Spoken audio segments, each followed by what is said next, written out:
देश के सवाल में बात झारखंड की और सवाल ये कि छोटी हार क्या बड़ा संदेश दे रही है। नमस्कार, आपके साथ हूं मैं राजीव शर्मा। झारखंड चुनाव के परिणामों ने देश की जनता के सामने एक बड़ा सवाल खड़ा कर दिया है। क्या सही और क्या गलत, कौन मुद्दे सही और कौन से गलत, और आज उन्हीं सवालों का जवाब हम लेंगे। झारखंड के चुनाव में बीजेपी जिन मुद्दों को लेकर झारखंड के चुनावी समर में कूदी, वो सारे मुद्दे एक सिरे से जनता ने नकार दिए। राम मंदिर, नागरिकता कानून और 3 तलाक जैसे मुद्दों पर जनता ने ज्यादा ध्यान नहीं दिया और बीजेपी की रणनीति पर सवाल खड़े कर दिए। विपक्ष के हमलों को धार दे दी और उसे सरकार की नीति पर सवाल खड़े करने के मौके भी दिए। तो आज इसी मुद्दे पर होगी बड़ी बहस। क्या झारखंड की छोटी हार ने बीजेपी को बड़ा संदेश दिया है? लेकिन उससे पहले देखिए ये रिपोर्ट।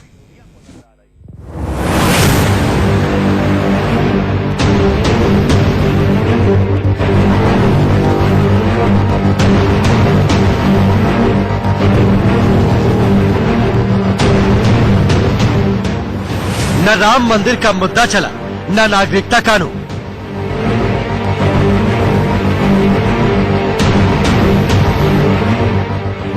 झारखंड के रण में चित हुए बीजेपी के धुरंधर।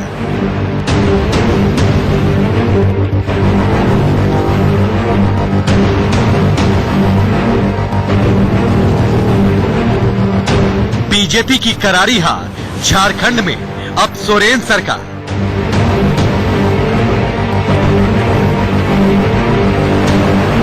भगवा नक्शे से अब झारखंड भी गायब हो गया।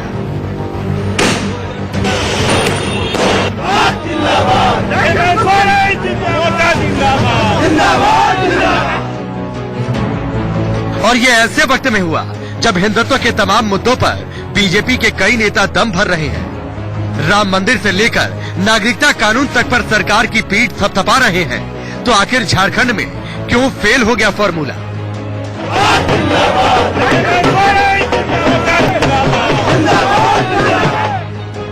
मंदिर, नागरिकता और घुसपैठिए के मुद्दे पर चुनाव लड़ने वाली बीजेपी को तगड़ी पटखनी।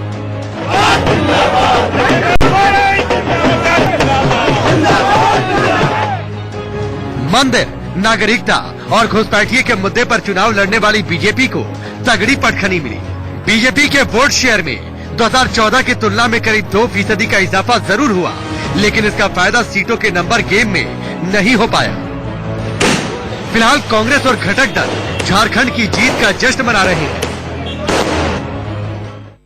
चुनाव मतगणना का रुझान आया है। उस रुझान के माध्यम से झारखंड की जनता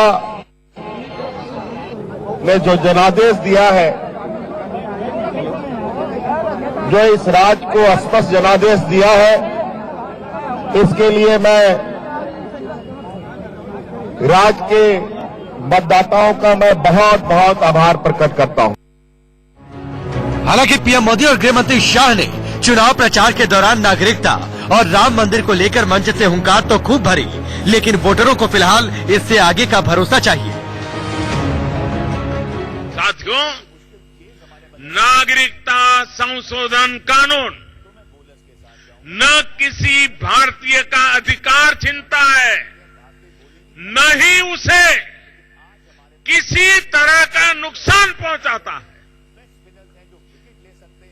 लेकिन फिर भी कांग्रेस और उसके साथी इस मुद्दे पर मुसलमानों को भड़काने का, डराने का, भयभीत करने का प्रयास करके अपनी राजनीतिक खिचड़ी पकाना चाहते हैं। मित्रों, मैं आपको कहना चाहता हूं, सुप्रीम कोर्ट का फैसला आ गया है। 4 माह के अंदर आसमान को छूता हुआ प्रभु श्री राम का मंदिर अयोध्या में बनने जा रहा है। वहीं नागरिकता कानून को लेकर विरोध कर रही कांग्रेस को इस जीत से अपनी पीठ थपथपाने का मौका जरूर मिल गया। वो देश के बंटवारे वाली सियासत का तंज कस रही है। मोदी शाह की इस बात की कोई परवाह नहीं है कि ये जो सीएबी कानून अभी लाए हैं, वे भारत की आत्मा को तार तार कर देगा। आदिवासी राज्य झारखंड में पीएम मोदी के चेहरे और राष्ट्रीय मुद्दों के दम पर विधानसभा चुनाव में उतरी बीजेपी ने सहयोगियों को दरकिनार किया, जिसकी कीमत भी उसको चुकानी पड़ी। राजनीति नहीं बदल रही है, इनकी उल्टी गिनती शुरू हो गई है। जो आप कब तक राष्ट्रवाद की बात करोगे, 370 की बात करोगे, राम मंदिर की बात करोगे, लोग तो भूखे मर रहे हैं, रोजगार जा रहा है, नौकरी मिल नहीं रही, नौकरी जा रही है, काम धंधे ठप हो गए हैं, अर्थव्यवस्था गर्त में जा रही है। और इनका खुद का एडवाइजर कह रहा है, आर्थिक एडवाइजर मिस्टर अरविंद सुब्रमण्यम, कि देश की अर्थव्यवस्था आईसीयू में जा चुकी है। क्या उसकी चिंता नहीं होनी चाहिए लोगों को? उसकी चिंता करने की बजाय आप लोग भड़का रहे हो, गुमराह कर रहे हो, कब तक चलेगा ये? भारतीय जनता पार्टी पिछले 6 साल से जिस तरह से लोगों को धोखा दे रही है, ये उसी का परिणाम है कि कब तक भारतीय जनता पार्टी भी लोगों को गुमराह करेगी। एक दिन तो लोग उसके खिलाफ खड़े हो गए और ये दिख रहा है, हरियाणा से लेकर और महाराष्ट्र से लेकर अब लोग खड़े हो गए हैं भारतीय जनता पार्टी की गलत नीतियों में। झारखंड का चुनाव मोदी सरकार 2.0 में नागरिकता, 3 तलाक और राम मंदिर जैसे मुद्दों के लिहाज से पहली प्रयोगशाला माना जा रहा था और इसमें फिलहाल बीजेपी को तगड़ा झटका लगा है। कहा तो ये भी जा रहा है कि राज्यों की जीत से मोदी को लेकर किसी नतीजे पर पहुंचना जल्दबाजी होगी। बहरहाल बीजेपी को नए सिरे से मंथन करना होगा कि राज्यों में मिल रही एक के बाद एक हार के आगे जीत का फॉर्मूला क्या होगा। Bureau report, India news. तो झारखंड में किन वजहों से हुई बीजेपी की हार? बीजेपी को हुआ नागरिकता कानून से नुकसान या अब राम मंदिर जनता के लिए कोई मुद्दा नहीं है? गैर आदिवासी सीएम रघुवर दास की इमेज ने हराया? बीजेपी को आजसू से गठबंधन तोड़ना भारी पड़ा?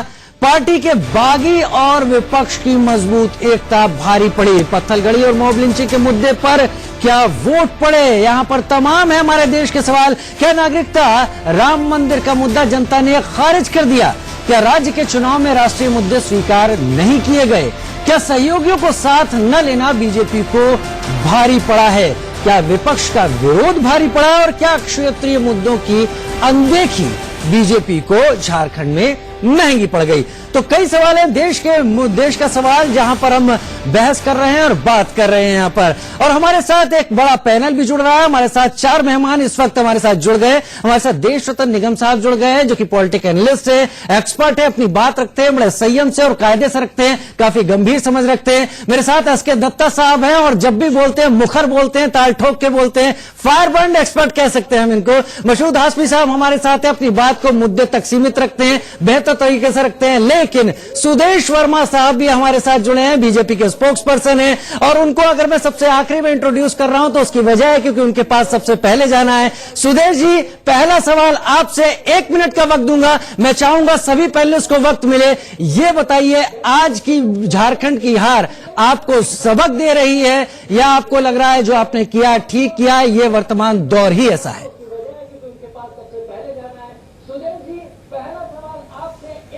देखिए, प्रत्येक चुनाव के जो नतीजे होते हैं अपने आप में कुछ न कुछ वो संदेश देते हैं। झारखंड की जनता ने भी कुछ कहा है। चुनाव के नतीजों का हम अवलोकन करेंगे और उसके बाद तय तक पहुंचने का प्रयास करेंगे कि हम क्यों नहीं अपने एक्सपेक्टेशंस के मुताबिक उतने सीटों पर जीत हासिल कर पाए जितना हम चाहते थे। अगर आप समर्थन की बात करिए तो इतना क्लोज कॉन्टेस्ट है, कुछ सैकड़ों के मतों से हार और जीत हो रहा है। इसका मतलब है कि जनता का एक बहुत बड़ा तबका हमारे साथ रहा है, भले वो सीट में रिफ्लेक्ट ना हुआ हो। और मैं सुन रहा था कि आप जो बता रहे थे हार का सिलसिला, ये हार का सिलसिला नहीं है। हरियाणा में हम जीते, हमने अलायंस के साथ सरकार बनाई। हरियाणा में आपको पता है कुछ सालों पहले तक बीजेपी के बारे में कोई सोचता भी नहीं था कि बीजेपी सत्ता में वहां आ पाएगी अपने आप में जी। महाराष्ट्र में हम अलायंस के साथ जीते और बहुत शानदार जीत हासिल किए। ये बात और है कि हमारा जो अलायंस है उसने कुछ और रणनीति अपनाई। झारखंड निश्चित ही एक सफलता नहीं कहा जा सकता, इसका अवलोकन हम करेंगे। लेकिन हताहत होने की कोई जरूरत नहीं। राजनीति में बीजेपी कोई ऐसी पार्टी नहीं है जो एक हार से। ठीक है सुरेश जी, ठीक है सुरेश जी, ये कार्यकर्ताओं को समझाने की जरूरत है कि हताश होने की आवश्यकता नहीं है। आपने अपनी बात रख दी। मैं देश रत्न निगम साहब के पास अब आना चाहूंगा। निगम साहब, सीधी सी चीज यहां पर दिखाई पड़ रही है, बीजेपी ने झारखंड में जो परिणाम हासिल किए हैं, 2014 में आजसू को साथ लेकर लड़ रही थी, इस बार आजसू उसके साथ नहीं थी। और सबसे बड़ी बात, जिन 3 मुद्दों का जिक्र था, जो नागरिकता कानून की बात हो रही थी, राम मंदिर गगनचुंबी बनाने की बात लगातार अमित शाह जी ने कही, जनता ने कहीं बहुत स्थानीय मुद्दों को तरजीह दे दी वहां पर। देखिए, बड़ा साफ है। पहला तो अगर वोट शेयर देखें बीजेपी और एजेएसयू का, तो दोनों का वोट शेयर अगर मिला देते हैं तो करीब 6% के करीब ज्यादा हो जाता है। ये जो गठबंधन है जो सत्ता में आ रहा है, तो पहला तो स्ट्रेटेजिक मिस्टेक यही है कि गठबंधन बना नहीं वहां पर जी। उसके लिए कौन जिम्मेदार है, ये जिम्मेदारी तय करनी बहुत जरूरी है, पहला। दूसरा, अगर आप देखते हैं कि मोदी जी पे बहुत अति निर्भरता, जिसको बोलते हैं राज्य की जो लीडरशिप है भाजपा की, वो कहीं ना कहीं उसका जो चेहरा है वो उतना उभर कर सामने नहीं आया। और जहां के मुख्यमंत्री खुद हार जाएं तो वहां का रिजल्ट तो खैर आपके सामने जाहिर ये शायद निगम साहब, ये शायद पिछले कई सालों का इतिहास है कि झारखंड में मुख्यमंत्री अपनी सीट नहीं बचा पाता। वहां पे लगातार ऐसा है, वहां पर ऐसा ही ट्रेंड है कि मुख्यमंत्री वहां पर नहीं जीत पाते। लेकिन वो हारे किससे हैं, ये बहुत बड़ी बात है। सरयू राय जी से हारे हैं, जो कि किसी समय भाजपा में थे और संघ में भी रहा करते थे, और उन्होंने उनको हराया है। तो ये एक बहुत बड़ा सिग्नल। चलिए, मैं उसी बात पर अपने पैनलिस्ट के पास आना चाहूंगा। एसके दत्ता साहब, 2 बड़े मुद्दे, नागरिकता कानून, राम मंदिर और 370 को भी इसमें मिला लिया जाए। बहुत जोर शोर से इस बारे में कहा गया। प्रधानमंत्री भी पहुंचे और उन्होंने बताने की कोशिश की। अमित शाह जी ने तो 4 महीने में गगनचुंबी मंदिर बनाने की बात कर दी।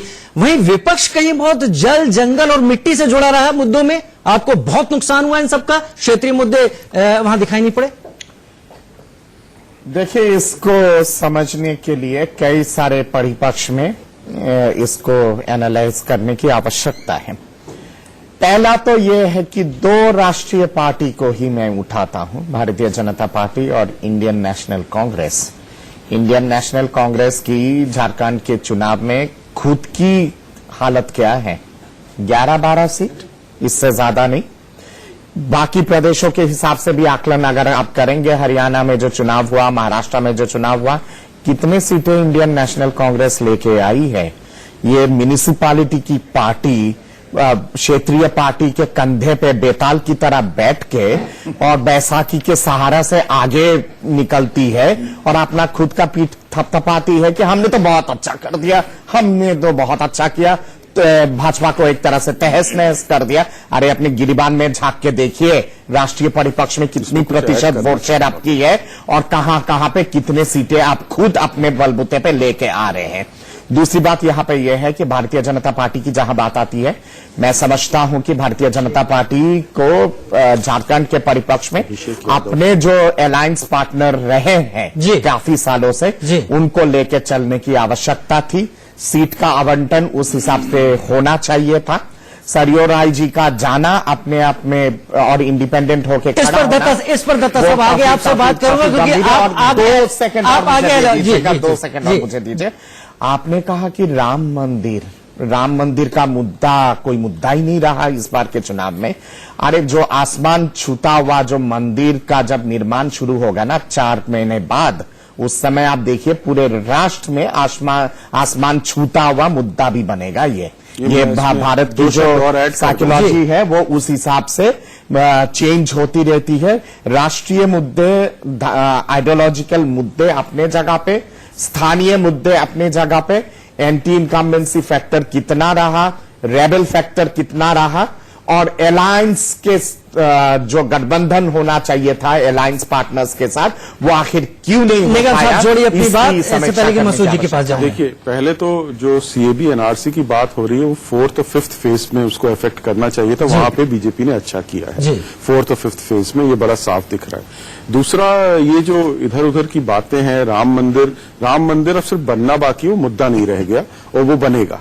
ये भी मैं मानता जी हूं। निगम साहब, इस बीच हमारे साथ अभिषेक यादव जी भी जुड़ चुके हैं, मसूद हाशमी हमारे साथ जुड़े हुए हैं। मसूद भाई, हम लगातार बात कर रहे हैं, आपने बाकी पैनलिस्ट को सुना, सुदेश वर्मा जी को भी सुना। हमारा सीधा सा सवाल है, अगर झारखंड में ये रिजल्ट आ रहा है, और केवल झारखंड में नहीं आ रहा है, पिछले लगातार एक सीरीज चल रही है, आप महाराष्ट्र को देख लीजिए, हरियाणा को देख लीजिए, 70 से 75 की बात हो रही थी, 40 सीटें आई। आप उसके पहले मध्य प्रदेश को भी देखिए और अब झारखंड को भी देखिए। एक एक करके धीरे धीरे जो किले हैं, जो गढ़ हैं बीजेपी के, हाथ से निकल रहे हैं। क्षेत्रीय मुद्दों को ध्यान न देने के कारण निकल रहे हैं, राष्ट्रीय मुद्दे काम नहीं कर रहे। देखिए, जब भी इलेक्शन कोई होता है हिंदुस्तान में पिछले कई साल से, तो सबसे पहले ईवीएम की बात की जाती है, ईवीएम पे सवाल उठाए जाते हैं। मैं भी अपनी बात ईवीएम से शुरू करना चाहता हूं। अक्सर तो यही होता है, जो हारता है वो ईवीएम पे बात उठा देता है। एग्जैक्टली, और जीतने वाला ईवीएम को कुछ नहीं कहता। क्या बीजेपी उठा रही है इस बार? नहीं, मैं बता रहा हूं। चलिए, मैं ये बताना चाह रहा हूं कि ये 6 इलेक्शन, 3 इलेक्शन पहले के, लोकसभा के इलेक्शन पहले के और 3 इलेक्शन बाद के, ये ईवीएम की छेड़छाड़ के बगैर हो गए। और वो इसलिए भारतीय जनता पार्टी आरएसएस ने करवाए, वो करंट देखना चाहते थे, करंट। मसूद भाई, मैं आपसे झारखंड पर बात कर रहा हूं, आप फिर एक बार वही मुद्दा उठा रहे हैं। ये ईवीएम का चिन्ह मत निकालिए, इससे आप फंस जाएंगे। सर, मैं उसी बात पे आ रहा हूं। ये देखना चाहते थे कि इतने गर्म मुद्दे उठाने के बाद भी आप कायदे से नहीं मना सकते। इतने गर्म मुद्दे उठाने के बाद अवाम में क्या इनकी पकड़ है, और वो अवाम ने दिखा दिया कि तुम्हारी क्या पकड़ है। तुम कहा अभी दत्ता जी कह रहे थे एलाइज के बारे में, क्या इन्हें मालूम है कि भारतीय जनता पार्टी के अभी कितने एलाइज हैं? मालूम है इन्हें? और भारतीय जनता पार्टी की जहां सरकारें चल रही हैं, वहां भारतीय जनता पार्टी के कितने एमएलए हैं? मालूम है? बताएंगे? आपने कांग्रेस पार्टी की कितने एमएलए हैं? आप जरा बताइए। राष्ट्रीय परिपक्ष में कितने काउंसिलर है? राष्ट्रीय परिपक्ष में जरा बताइए। कांग्रेस पार्टी की ये चिल्लाने से और किसी को उल्टा सीधा जरा बताइए। बेताल की आप ये बताओ कि भारतीय जनता पार्टी की क्या हैसियत थी और आज क्या हैसियत है? और भारतीय जनता पार्टी अकेले मसूद भाई आज के मुद्दे लोगों ने बता दिया कि आज का मुद्दा लोगों के रोजगार का मुद्दा है, आज का मुद्दा लोगों की सेहत का मुद्दा है, आज का मुद्दा लोगों की एजुकेशन का मुद्दा है। आज जो लोगों को भगाना चाहते हो ना,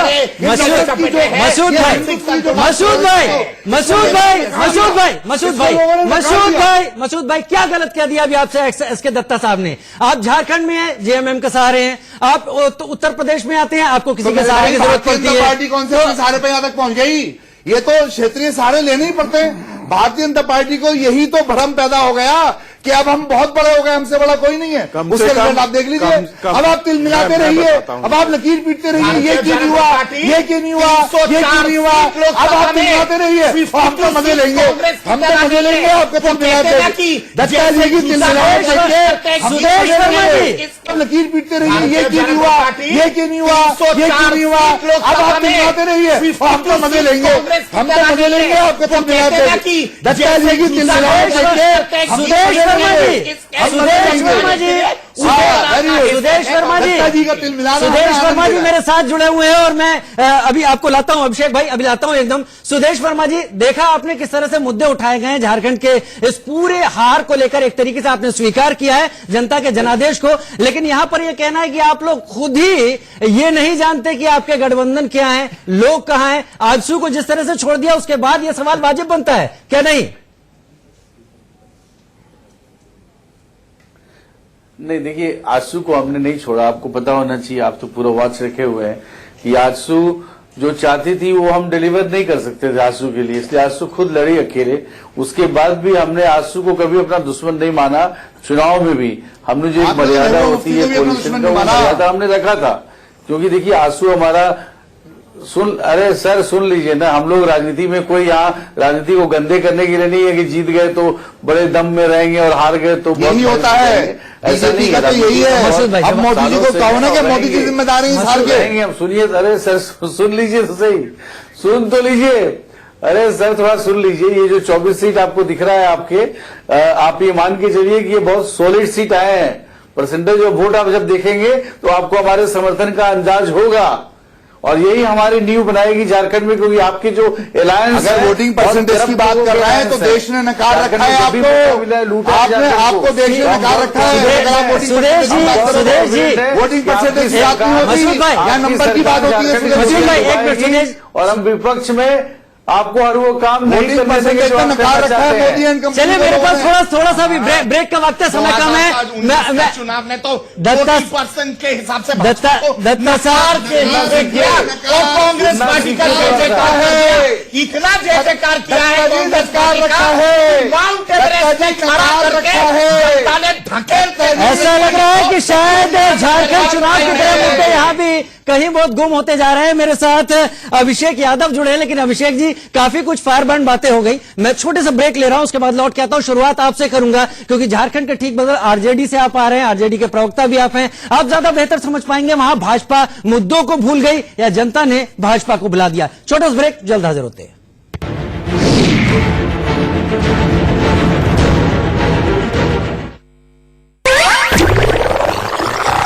बड़ा संदेश और एक बड़ा पैनल हमारे साथ मौजूद है। इसमें तमाम खास मेहमान हमारे साथ जुड़े हुए हैं। हमारे साथ दो और खास मेहमान जुड़े हैं ब्रेक के बाद। इस वक्त हमारे साथ जुड़े हैं अभिषेक यादव साहब जो कि आरजेडी के लीडर हैं। हमारे साथ दीपक झा जुड़े हैं जो पॉलिटिकल एनालिस्ट है, कांग्रेस समर्थक है। अभिषेक, आपके पास सबसे पहले आना चाहूंगा, क्या ऐसा हुआ बीजेपी के साथ झारखंड में कि उसे वहां सत्ता गंवानी पड़ी? क्या जमीन से जुड़े मुद्दों को छोड़ना भारी पड़ा या विपक्ष एकजुट हो गया, वो वहां पर बीजेपी के खिलाफ भारी पड़ गया? देखिए, ऐसा हुआ झारखंड में इन्होंने लोकल मुद्दे को बिल्कुल गौन कर रखा था। इनके जो एरोगेंट सीएम थे रघुवर दास जी, इन्होंने पूरे वहाँ ट्राइबल्स को पूरा नकार दिया जी। ठीक है ना, ट्राइबल्स जो है पूरा विक्षिप्त था, ट्राइबल्स एरिया में इन्होंने कोई काम नहीं किया, भ्रष्टाचार चरम पे था। इन्होंने भ्रष्टाचार इस कदर फैला रखा था इनके लोकल बॉडीज में कि लोग त्राहिमाम थे। इसे आज कल जो भी 5 साल इनको बड़ी मुश्किल से झेला है। जिस कदर इन्होंने सरकार को चलाया, 25 साल पीछे झारखंड को धकेल दिया इन लोगों ने। अब वहां के जो, अब देखिए वहां पे एक नौकरी की समस्या थी, लोकल समस्या था, नौकरी थी, बेरोजगारी थी, व्यापारी त्रस्त था। जो व्यापारी बहुत बड़ा तबका, भाजपा का वोट बैंक भी, उन्होंने भी इनको इग्नोर किया है। तो इस तरह से लोकल मुद्दे ये लोग भुला भी नहीं पाए। यही आपको लगता है कि बीजेपी को अब सोचना पड़ेगा पूरी तरीके से झारखंड और बिहार की जहां तक राजनीति है, खासतौर पर झारखंड? हाँ, लोकल मुद्दे इनको सोचना पड़ेगा। अब इनके गृह मंत्री जाकर के वहां राम मंदिर को 4 महीने बना रहे थे। अरे साहब, 4 राम मंदिर कोई फॉर्म थोड़े है, इनको बनाने में सालों लगेगा। हम लोग की भी आस्था राम में, ठीक है, अच्छी बात है, आप बनाइए मंदिर, आप जो कर रहे हैं करिए, लेकिन इस तरह झूठ पकड़ के बरगला करके सरकार नहीं चलाया जा सकती। चलिए, सरकार नहीं चलाई जा सकती, झूठ पकड़ के बरगला कर। दीपक झा हमारे साथ जुड़ गए। दीपक, लगातार बहस चल रही है इसी बात पर और मुद्दों पर बात हो रही है। बात मैं ये कर रहा हूं, यहां 370, राम मंदिर और नागरिकता, ये 3 चीजें थी जिसका जोर शोर से ढोल पीटा गया। राम मंदिर पर कोर्ट का फैसला आ गया, उसे बीजेपी ने हक में भुनाने की कोशिश की। 370 की भी बात रही और नागरिकता की बात रही। फिर क्यों हारी झारखंड? देखिए, भाजपा ने ऐसा किया क्या कि चुनाव जीते। देखिए, एक लाइन है, उगता सूरज धीरे धीरे ढलता है, ढल जाएगा। तो अब इनका सूरज जो उगा था, जैसे आपका ढला था। अब सुनिए, अब बात क्या है, भाजपा ने ऐसा क्या किया? 370, सुनिए, लिविंग फॉसिल है। अरे ज्ञानी पुरुष सुनिए ना, लिविंग फॉसिल है, चलता फिरता। अरे भाई सुनिए, रिजल्ट देख के तो लगता है अभी भी डूबी रहा है कांग्रेस का। लोगों को इतनी मिर्च क्यों लगती है भैया, बोलने नहीं देते। बोलिए। भाजपा ने ऐसा क्या किया? राम के नाम को भुनाने की कोशिश की, वो फैसला है कोर्ट से। 370 आपने लगा दिया बहुत, लेकिन भावनाओं के साथ आप कब तक खेलेंगे जनता से? आपको रोटी चाहिए पेट भरने के लिए, राष्ट्र हित सबके लिए सर्वोपरि है। 70 सालों में, पिछले 65 सालों में जब कभी ऐसे कोई अटैक नहीं हुआ, और जब हुआ पुलवामा का आज तक आप लोगों ने जवाब दिया। इतनी सुरक्षित जगह पे कैसे आगे ऐसा जाता है? लेकिन आज हम बात करेंगे, इतने शानदार तो उनका इससे पहले क्या कर रहे थे? इससे पहले क्या कर रहे थे? सारे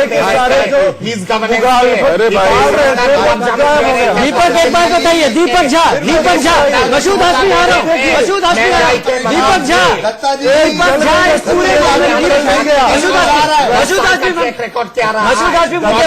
मसूद मुद्दे पर आ रहा हूँ। देश दीपक झा कांग्रेस का हाल देखिए ना, 15-14 सीटों पे सिमट के रह गई है। नेशनल पार्टी है। मुद्दे पर आ रहा हूँ। देश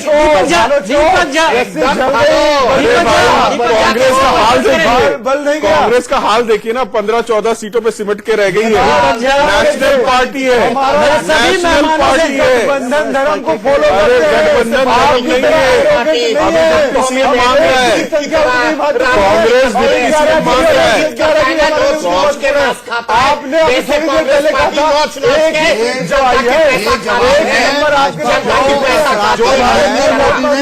अमेरिका में जाके हिंदुस्तानियों का मजाक उड़ाया था और कहा तो सब चंडे सी, ये उसका जवाब है। ये नरेंद्र मोदी को जवाब दिया जा रहा है चंडा सी क्या होता है, ये उसका जवाब है। और ये जवाब तुम्हें मिलता नहीं है। मसूद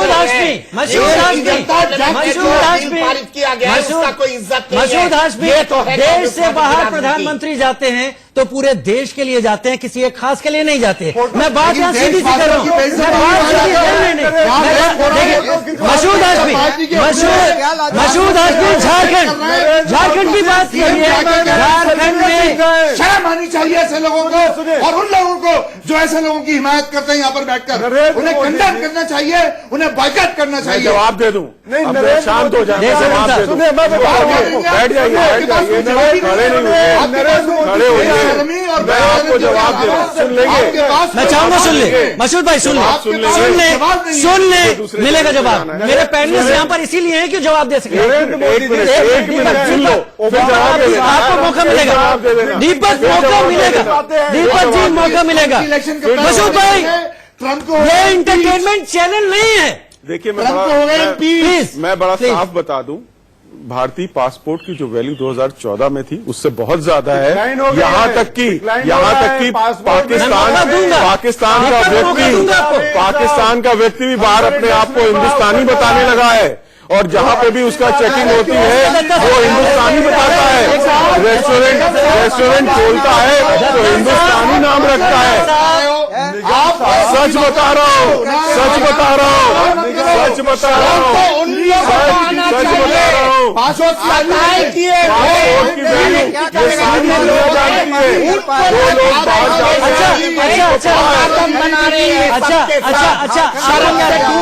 क्या लगता है पाकिस्तान के साथ एक मिनट दत्ता साहब,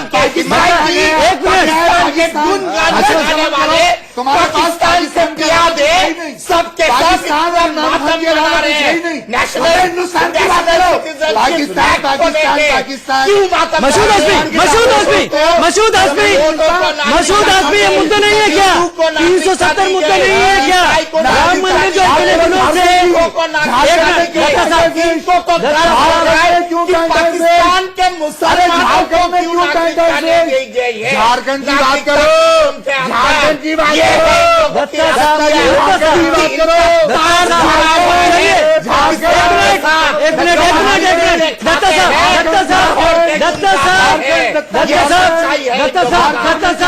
झारखंड ने नकारा क्यों? अगर ये मुद्दे इतने बड़े थे 370 वाकई दीपक नहीं दीपक बीच में न बोले। अगर ये मुद्दे इतने बड़े थे 70 साल से पूरी तरीके से था, क्या देश के इस पर क्यों नहीं हुआ? लटका के रखे थे राष्ट्रीय मुद्दा। ये कांग्रेस पार्टी सारे राष्ट्रीय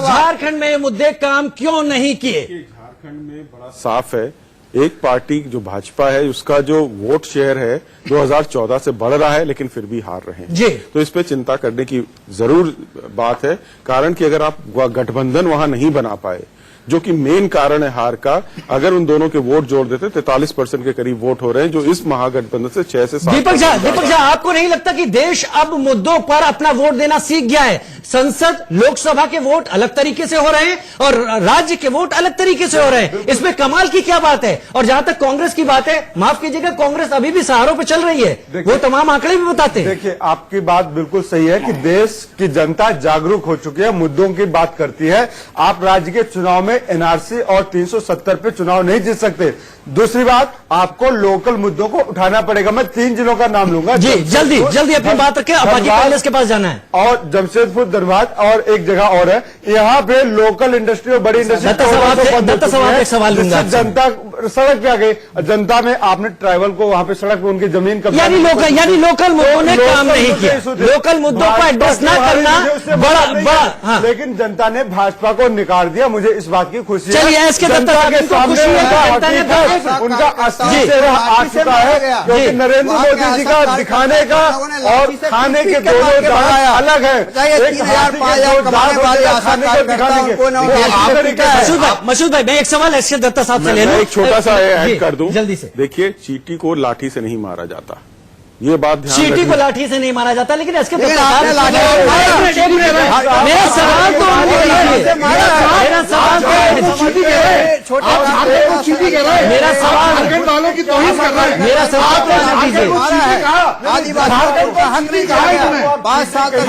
तो चलिए नामकरण अलग।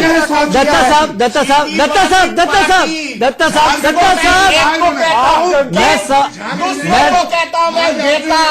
चीटी वाली पार्टी, चलिए चीटी और बेताल यहाँ पर ज्यादा आने लगे, लेकिन दत्ता साहब, दीपक, ऐसे बातें नहीं जाएंगी, ऐसे बातें नहीं जाएंगी। दत्ता साहब, एक बड़ा सा सीधा सा सवाल, थोड़ा व्यंग्यात्मक रहेगा, थोड़ा समझिएगा इसे। जो तीर वाली पार्टियां हैं ना, तीर निशान वाली, कुछ ज्यादा ही तंग कर रही है बीजेपी को। झारखंड में आप देख लीजिए, महाराष्ट्र में देख लीजिए, और जेडीयू वहां बैठी है बिहार में, क्या दिक्कत है? निश्चिंत रहिए, तीर वाली पार्टी के बारे में आपने कहा ना जी। 3 महीने के बाद जब राम जी का मंदिर शुरू होगा निर्माण का, वो राम जी के जो तीर है ना, ये सारे जितने राक्षसों के जो तीर है, एक करके ध्वस्त होगा, ये सबके सब ध्वस्त होंगे। भ्रष्टाचार, ये देश का सवाल अपने बेरोजगारी के राक्षस,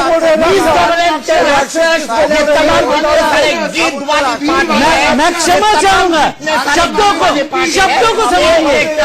ये देश का सवाल वाकई अजीब हो रहा है। चीटी, बेताल, राक्षस, मैं इस तरह के शब्दों की उम्मीद नहीं करता, मैं इस तरह के शब्दों की उम्मीद नहीं करता। चीटी, बेताल, राक्षस हमें किसी मुद्दे पर नहीं ले जाएंगे। दीपक झा, ये बताइए, दीपक झा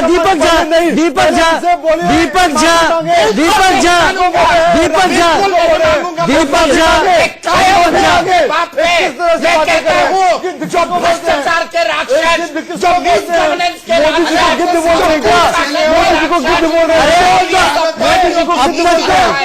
ये सब मोदी जी है, ये लोग देश के विरोध में काम करते हैं। इनको बोलने का तमीज भी नहीं है।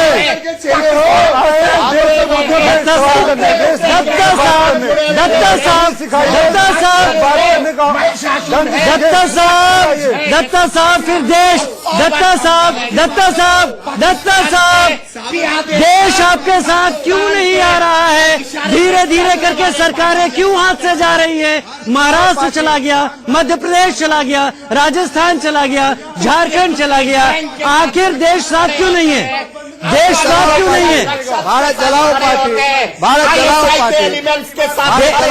देश साथ क्यों नहीं है? देश साथ क्यों नहीं है फिर आपके, जब आप देश की बात करते हैं तो? 2019 में किसके साथ दिया देश ने? मैं वही सवाल कर रहा हूँ, क्या वोटिंग पैटर्न चेंज हुआ है? मिली है कांग्रेस पार्टी को, राष्ट्रीय बचाते पार्टी को कितने सीटें मिला? आज नहीं तो कल की नस्लें जवाब मांगेंगी। बचा नहीं पाए, ऐसा भी मांगा, ऐसा थप्पड़ पड़ा, दत्ता जी माफी मांगो, सावरकर के चेहरे पर माफी मांगो, सावरकर को आजादी मांगने की जिन्ना की चेहरे नहीं है तुम्हारा। दत्ता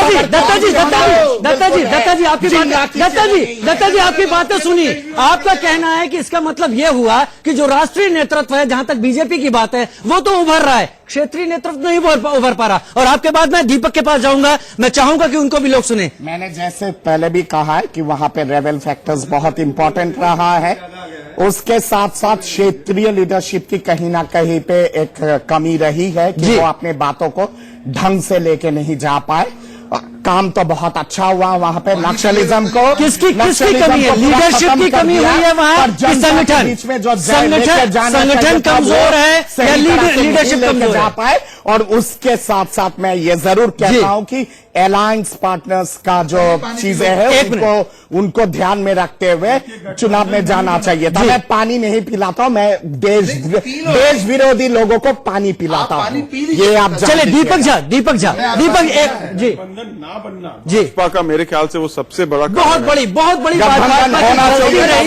होना चाहिए था, सब समझ रहे।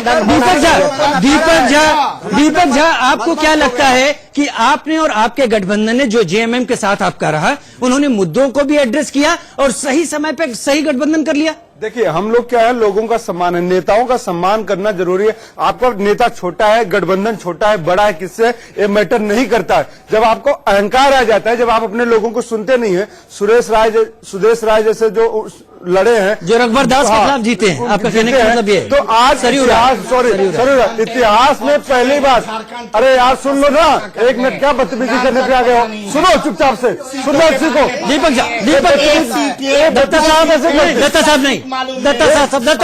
दत्ता साहब आज इतिहास रचा गया है। एक निर्दलीय आदमी ने मुख्यमंत्री को हराया है, पहली बार इतिहास में हुआ है। सरयू राय ने मुख्यमंत्री को हराया, इतिहास लिखा गया है। इसको आप ब्रेकिंग न्यूज पे चला सकते हैं। दूसरी बात, गृह मंत्री का, प्रधानमंत्री का एरोगेंट दिखाता है, क्योंकि ये चाहते थे एक स्टैंप सीएम आए और जनता उसको नकारती, क्योंकि जिसको काम धाम करना नहीं आता भैया, उसको आप मुख्यमंत्री बना दोगे। खुद के पैरों में कुल्हाड़ी कौन मारना चाहेगा? दीपक कौन करता है इस तरीके से? सुनिए एक केस, क्योंकि इनका उद्देश्य क्या था, चलाया वो क्या वजह थी कि रघुवर दास को बीजेपी ने मोहरा बनाया होगा? ट्राइबल राज्य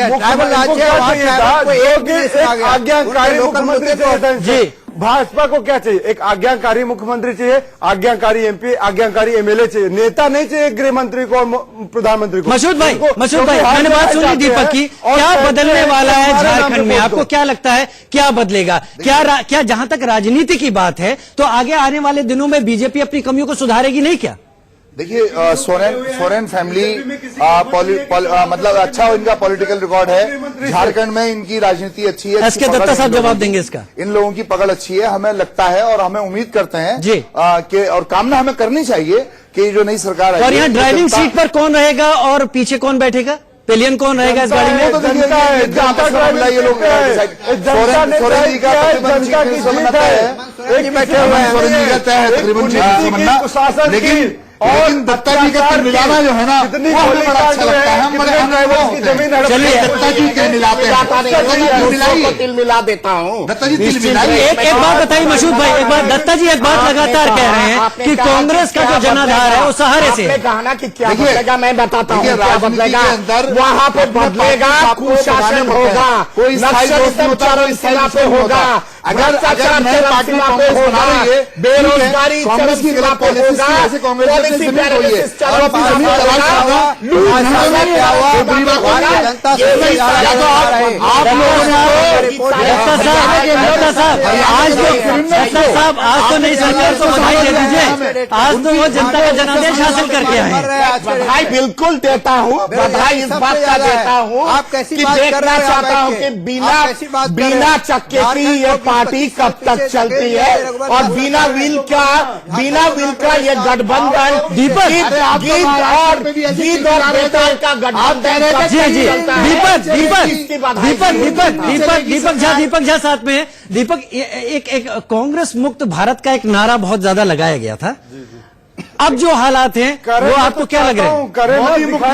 कांग्रेस मुक्त भारत, कांग्रेस मुक्त भारत का मतलब क्या है? जो कांग्रेस कांग्रेस को बहुत देर हो गई, बहुत देर हो गई। मैं सुदेश वर्मा के पास नहीं। सुदेश जी नहीं, अब वक्त दीजिए, मैं सुदेश जी को वक्त दूंगा। सुदेश जी यहाँ पर आपने सुना, तमाम जो लोग लगातार बातें कह रहे हैं, उनका कहना है आप जड़ों से पूरी तरीके से कट गए थे, गठबंधन तोड़ना आपको सबसे ज्यादा भारी पड़ा और वहां पर विपक्ष ने बाजी मार ली और अब वो नया शासन देंगे, बेहतर देंगे, जहां पर मोदी मुक्त भारत की भी बात करने वाले पैनलिस्ट बैठे हैं। देखिए, कांग्रेस को इतना खुश होने की आवश्यकता नहीं है, क्योंकि अभी भी हम कांग्रेस से ज्यादा सीटों पर जीते हैं, चाहे वो महाराष्ट्र हो, चाहे वो हरियाणा हो, चाहे वो झारखंड हो। और ये जो विकास का जो, देखिए, कांग्रेस को इतना खुश होने की आवश्यकता नहीं है, क्योंकि अभी भी हम कांग्रेस से ज्यादा सीटों पर जीते हैं, चाहे वो महाराष्ट्र हो, चाहे वो हरियाणा हो, चाहे वो झारखंड हो। और ये जो विकास का जो कांग्रेस कहीं से डिफीट नहीं हुआ है, और सरकार ने बहुत काम किया है। जो लोग गए हैं बहुत दिनों के बाद झारखंड, वो टेस्टिफाई करेंगे कि विकास हुआ है।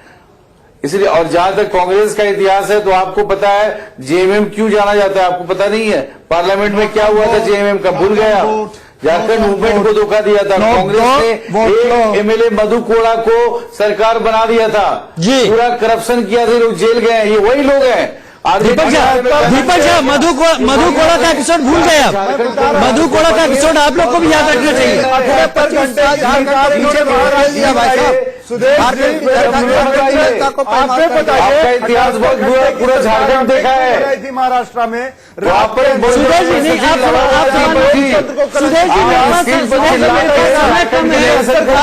झारखंड के लिए, अब झारखंड के लिए प्लान बी बीजेपी का क्या होगा? क्योंकि मुद्दे तो आपके पास जो राष्ट्रीय मुद्दे थे वो कई सारे आप हल कर चुके हैं, लेकिन वो एड्रेस शायद नहीं कर पाए हैं राज्यों में। अब प्लान बी क्या होगा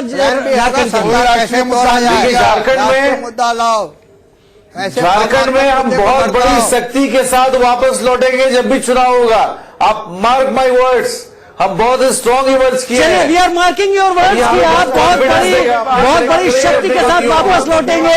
लेकिन यहाँ पर यह भी देखना होगा कि जो नई सरकार आई है, मेरे पास समय कम है, तमाम पैनलिस्ट का बहुत बहुत शुक्रिया। मैं यहाँ यही कहना चाहूंगा कि झारखंड ने जो बीजेपी ने गठबंधन करने की एक असफलता ली, गठबंधन नहीं कर पाई, और जो कुछ भी परिणाम रहे वो कहीं बहुत नई सरकार हेमंत सोरेन के नेतृत्व बनने की तरफ एक नया एरिना तैयार किया। लेकिन चलते हैं अभी सीधे राहुल गांधी कुछ